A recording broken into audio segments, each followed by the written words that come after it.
အပြောက်ရင်စိန်နဲ့ရှာပါဒီရှေးစကားလေးကိုငယ်စဉ်တည်းကကြာဘူးနာဝရှိခဲ့တာကြာပါပြီဒါပေမဲ့လည်းအဲ့ဒီစကားကိုအရင်တုန်းကတော့တာမန်အပေါ်ယံပဲအတွေးလေးနဲ့ပဲတွေးမိခဲ့ဘူးပါတယ်အခလေးတစ်ချောင်းပျောက်တာများစင်စီးပြီးရှာစရာလားဆိုတဲ့အတွေးထပ်ပို့ပြီးတော့နက်နဲမတွေးမိမစင်စားမိခဲ့ပါဘူးနောက်တဖြည်းဖြည်းနဲ့စာပေဗဟုသုတတွေဖတ်မှတ်လေ့လာရင်းနဲ့အမြင်မှန်ရသွားခဲ့ပါတော့တယ်အပြောက်ရင်စင်နဲ့ရှာဆိုတဲ့ဝဟရာစကားလေးဟာအင်မတန်မှလေးနက်ပြီးတော့အတိတ်ပဲပြေးွားတဲ့ပညာရှိသူတော်ကောင်းတို့ရဲ့စကားဆိုတာကျွန်တော်တို့ရဲ့အသိဉာဏ်မှာပွင့်လင်းသွားပါတော့တယ်တကယ်တော့အဆိုတာကလူတွေရဲ့အသုံးဆောင်တစ်ခုဖြစ်တဲ့အဝိတ်ချုပ်တဲ့အကိုဆိုလိုတာမဟုတ်ပါဘူးပညာရှိတွေပြောတဲ့အကတော့လူတစ်ယောက်အတွက်နေ့စဉ်ကြုံတွေ့ကြရတဲ့လူမှုကိစ္စတွေများစွာထဲမှာမိမိမှာပြောစရာကိစ္စရှိလာတဲ့အခါပြောအပ်မပြောအပ်သွားစရာကိစ္စရှိလာတဲ့အခါသွားအပ်မသွားအပ်နေစရာကိစ္စများနဲ့ကြုံတဲ့အခါနေအပ်မနေအပ်မိမိတို့လိုအင်ဆန္ဒနဲ့ပတ်သက်တဲ့အခါလိုအပ်မလိုအပ်အစရှိတဲ့လူမှုဝန်းကျင်မှာနေ့စဉ်ထိတွေ့ကြုံတွေ့နေရတဲ့အပေါင်းများစွာတွေပဲဖြစ်ပါတယ်တခါတည်းမိမိတို့မှာလှုပ်အပ်မလှုပ်အပ်သွားအပ်မသွားအပ်စသည်တွေကိုဆုံးဖြတ်ရခက်ခဲနေတတ်ပါတယ်အဲ့ဒါလို့အခက်ခဲကြုံလာရင်တနည်းအားဖြင့်အပြောက်နေရင်ခုနကပြောတဲ့စင်ဆိုတဲ့အရာနဲ့ရှာရပါမယ်တဲ့စင်ဆိုတာကစင်ကောင်ကြီးကိုဆိုလိုတာမဟုတ်ပါဘူးနီးမှန်လမ်းမှန်တင်းတင်းလျှောက်ပတ်တဲ့တွေးတောဆင်ခြင်မှုကိုခေါ်ရပါမယ်စင်ခြင်တော်တရားကိုဆိုလိုတာပါအပြောက်နေရင်တနည်းအားဖြင့်မိမိမှာလှုပ်အပ်မလှုပ်အပ်နဲ့ပြောအပ်မပြောအပ်စသည်ဝေခွဲရခက်နေရင်စင်ခြင်တော်တရားလေးနဲ့စဉ်းစားဆုံးဖြတ်ပါစင်ခြင်တော်တရားကိုဖြစ်ပေါ်စေဖို့ပံ့ပိုးပေးတဲ့အဓိကအကြောင်းအရာကတော့သတိနဲ့ဉာဏ်ပညာပါအဲ့ဒီတရားနှစ်ပါးကသာမိမိတို့ရဲ့ပျောက်နေတဲ့အကိုရှာဖွေတွေ့ရှိနိုင်မှာပဲဖြစ်ပါတယ်ဒါကြောင့်မို့ပျောက်နေတဲ့အကိုရှာဖွေဖို့မိမိတို့မှာစင်ရှိဖို့လိုအပ်ပါတယ်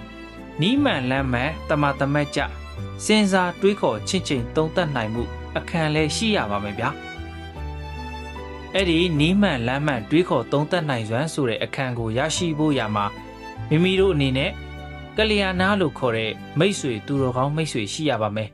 ပညာရှိသူတော်ကောင်းဆရာသမားများထံမှာကောင်းမြတ်တဲ့လေးလာသင်ယူမှုတွေပြုလုပ်ရပါမယ်အဲ့ဒီလိုလေးလာသင်ယူနိုင်အောင်လဲနီးမှန်လမ်းမှန်တွေကိုလက်ဆင့်ကမ်းပြောပြဟောပြနိုင်တဲ့သူတော်ကောင်းပညာရှိတွေကိုပေါင်းဖော်စည်းကပ်ရပါမယ်ပညာရှိသူတော်ကောင်းတွေနဲ့အဆွေခင်မွန်းဖြစ်ရတာဟာလေမိမိတို့အတွက်ပြစ္ဆုတ်ပံဘွားမှာရောတမန်လွန်ဘွားတွေမှာပါအထိကောင်းကျိုးချမ်းသာကိုဖြစ်စေမှာပါဒါကြောင့်မြတ်စွာဘုရားရှင်ကအဆွေခင်မွန်းကောင်းရှိသူကလည်းမြင့်မြတ်တဲ့ဇေယျလက္ခဏာမြင့်မြတ်တဲ့အကျင့်သီလတွေဖြစ်ထွန်းစေရန်အတွက်ပြီးပြည့်စုံတယ်လို့ဟောကြားတော်မူခဲ့ဘူးပါတယ်ဒါကြောင့်ဓမ္မမိတ်ဆွေသူတော်ကောင်းအပေါင်းတို့မှာလည်း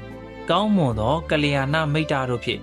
ပေါင်းမိဝဲပြီးတခါတရံပျောက်နေတတ်တဲ့မိမိတို့အကိုစင်စီးပြီးတော့ရှာဖွေတွေ့ရှိနိုင်ကြပါစေဗျာရှေးလူကြီးတွေရဲ့ဆိုရိုးစကားတွေဟာလည်းအပေါ်ယံကြည့်ရင်ရေစရာလို့မဖြစ်နိုင်တာကိုပြောနေတယ်လို့ထင်ရပေမဲ့ယခုကျွန်တော်ပြပြလိုက်တဲ့အဓိပ္ပာယ်ဖွင့်ဆိုချက်ကတကယ့်ကိုလေးနက်ပြီးတော့ယတနာတစ်ပါးကိုရှာဖွေတွေ့ရှိသွားသလိုပါပဲဒီယူဆကိုအခြေခံပြီးတော့လောကီကြီးပွားရေးနဲ့ဗုဒ္ဓအဘိဓမ္မာအမြင်နှစ်ရပ်ပေါင်းစပ်ပြီးတော့ပုံမကျေပြင်းအောင်ဆွေးနွေးကြည့်ကြရအောင်ဗျာလောကီရေးရမှာအောင်မြင်ခြင်းနဲ့ဆိုရင်တော့ဘာလို့ရမလဲဆိုတဲ့ knowledge အတိထက်ဒါကိုလှုပ်တင်သလားမလှုပ်တင်ဘူးလားဆိုတဲ့ wisdom ဆိုတဲ့အမြင်ကပိုအရေးကြီးပါတယ်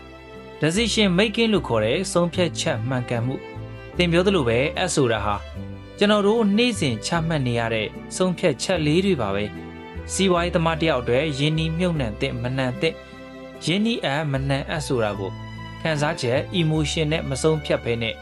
စင်းဆိုတဲ့စင်ကြုံတရားနဲ့ဆုံးဖြတ်မှသာဆုံးရှုံးမှုကင်းမှာဖြစ်ပါတယ်အဆိုတာသေးငယ်ပါတယ်တာမန်မျက်စိနဲ့ကြည့်ရင်မြေပြင်ကဖုံမုံတွေကြားမှာပျောက်နေတတ်ပါတယ်ဒါပေမဲ့စင်စည်းထားတဲ့သူမြင်မြင်ကကြည့်နိုင်တဲ့သူဟာမြင်ကွင်းကျယ်ကိုရရှိပါတယ်ပြဿနာတစ်ခုကိုအနီးကပ်ကြည့်ပြီးတော့တောကရောက်နေမဲ့အစား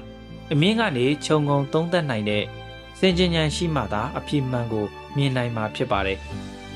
ဗုဒ္ဓတရားတော်မှာစင်ကြဉဏ်တရားကိုယောနိသောမနတိကာရ သင်တင်လျောက်ပတ်စွာနှလုံးသွင်းခြင်းလို့ခေါ်ပါတယ်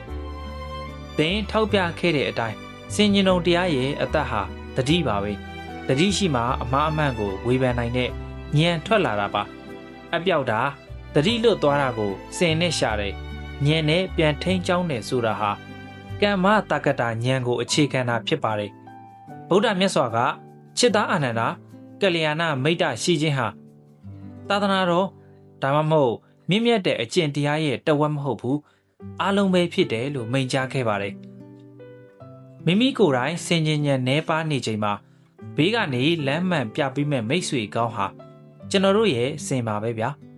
ကိစ္စတစ်ခုကြုံလာရင်ချက်ချင်းတုံ့ပြန်ခြင်းမရှိဘဲနဲ့ခဏရက်ပြီးတော့စင်ကြင်ခြင်းကိုအရင်လုပ်ပါဒီစကားကိုပြောအပ်ရဲ့လားလို့ကိုပြန်မေးတာဟာစင်စည်းပြီးအရှာနေတာဖြစ်ပါတယ်မိမိကိုအစိုးမြင်ဝါဒတွေ